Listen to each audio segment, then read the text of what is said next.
Sudah, Bu. Oke, next ya. Kemudian C-nya 3, kita cari si D-nya. D-nya adalah 8A sama dengan 2D. Berarti 8 kali 1, 2D. D-nya ketemu 4.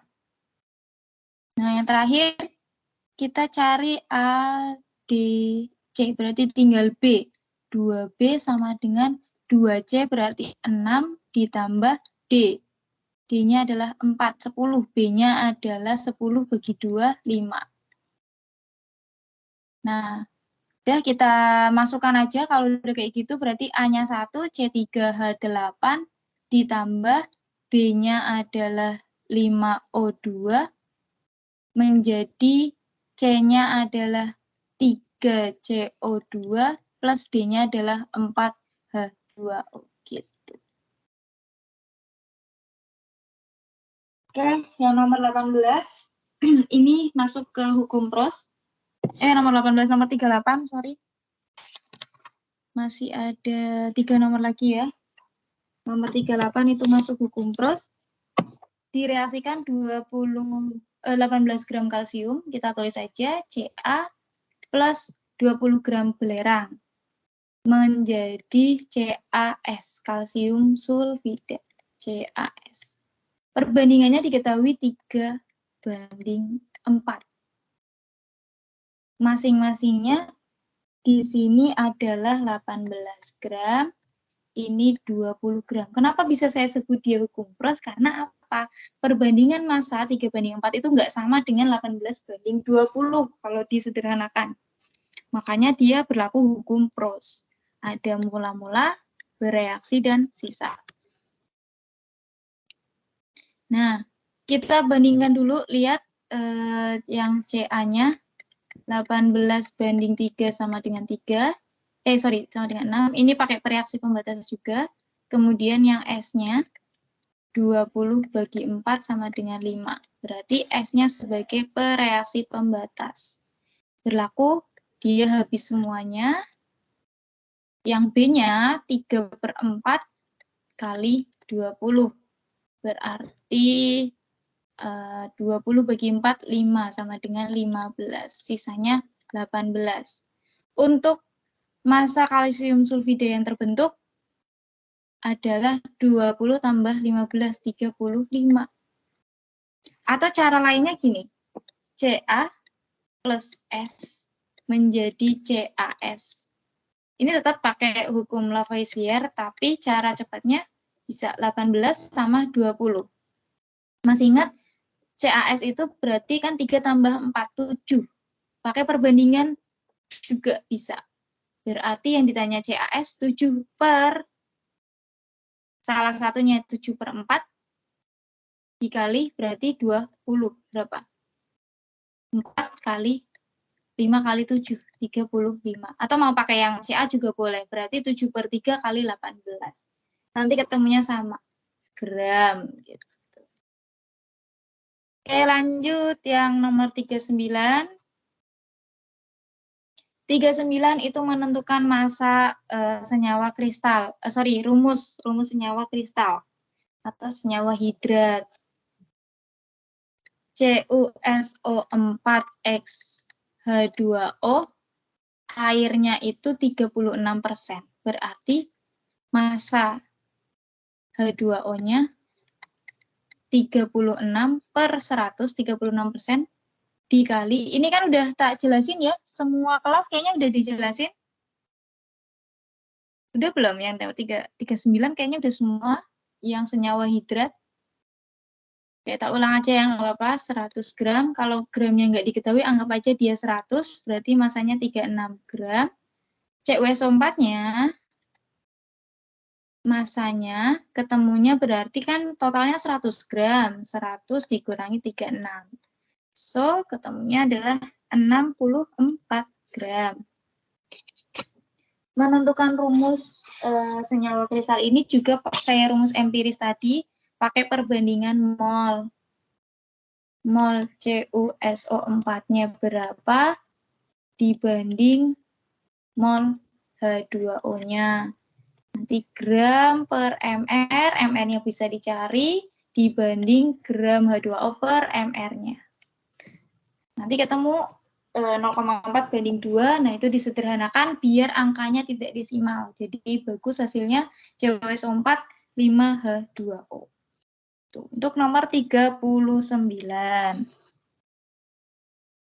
Nah, sekarang lanjut ke nomor terakhir, 40. Ini berlaku reaksi pembatas, cuman ada sangkut pautnya dengan perbandingan, dengan mencari mol dalam STP.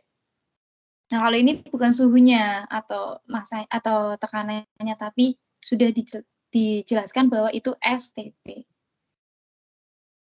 CaCO3 ini sudah setara CaCl2 plus H2CO3. Sebanyak 20 gram batu kapur. Batu kapur itu CaCO3 ya, massa batu kapur atau massa CaCO3-nya 20 gram. Dicampur dengan asam klorida 6,72 liter. Oke. Di sini yang perlu kita tulis dulu adalah gram CaCO3 sama dengan 20 gram. Nah, kloridanya ternyata malah volume yang diketahui, HCl-nya 6,72 liter. Kalau mau diketahui banyak kayak gini ya cari molnya, berarti kan bisa. Kalau tadi kan hanya volume yang dimasukkan ke reaksi hanya volumenya. Molnya CaCO3 dulu. Mol CaCO3 adalah gram per mr. 20 per CaCO3 itu diketahui mr-nya 100. Adalah berarti 0,2 mol. NaCl gimana? Pakai V per 22,4 karena dia dalam STP 6,72 per 22,4 berarti 0,3. 22,4 sama dengan 0,3 mol. Kalau molnya sudah diketahui, masukkan ke rumus MRS ke CaCO3 plus 2HCl menjadi CaCl2 plus H2CO3. MRS. Nah, molnya kita masukkan.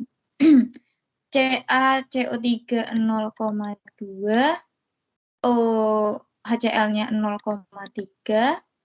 Nah, kita cari apa? Bereaksi pembatas. Kayak tadi dibagi koefisiennya, mol-mula-mulanya. PP atau reaksi pembatas. CaCO3 berarti kan 0,2 bagi 1 ya 0,2. Terus satunya 0,3 bagi 2 berapa? 0,15 ya, 0,15. Berarti besaran yang ini. Nah, ini kan punyanya si HCl tadi. Kalau ini CaCO3. Berarti dia sebagai bereaksi pembatas si HCl-nya.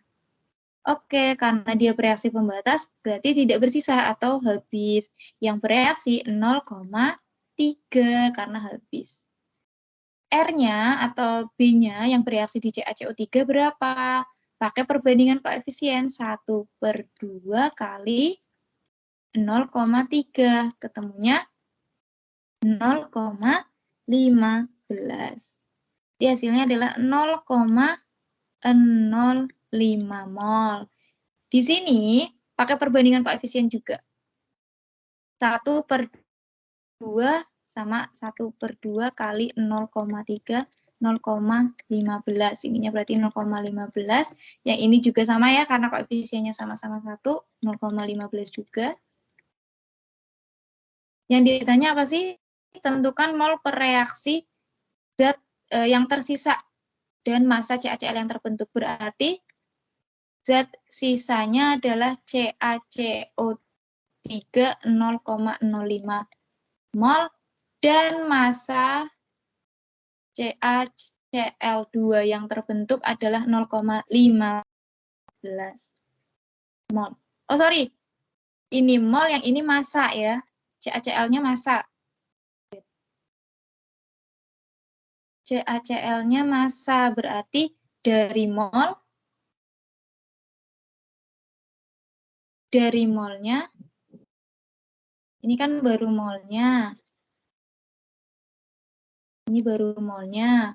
Mol adalah gram per mr. Berarti gramnya adalah molnya 0,15 kali mr-nya CaCl2 40 tambah 35,5 kali 2, 71. 111 ya, sorry. 100, totalnya 111. Nah, ketemunya 16,65 gram. Gitu. Oke, dipelajari soal-soalnya.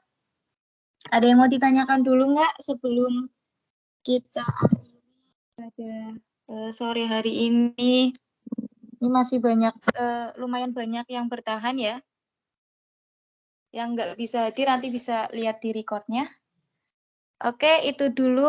Terima kasih semuanya. Good luck untuk PAT-nya. Tetap jaga kesehatan ya.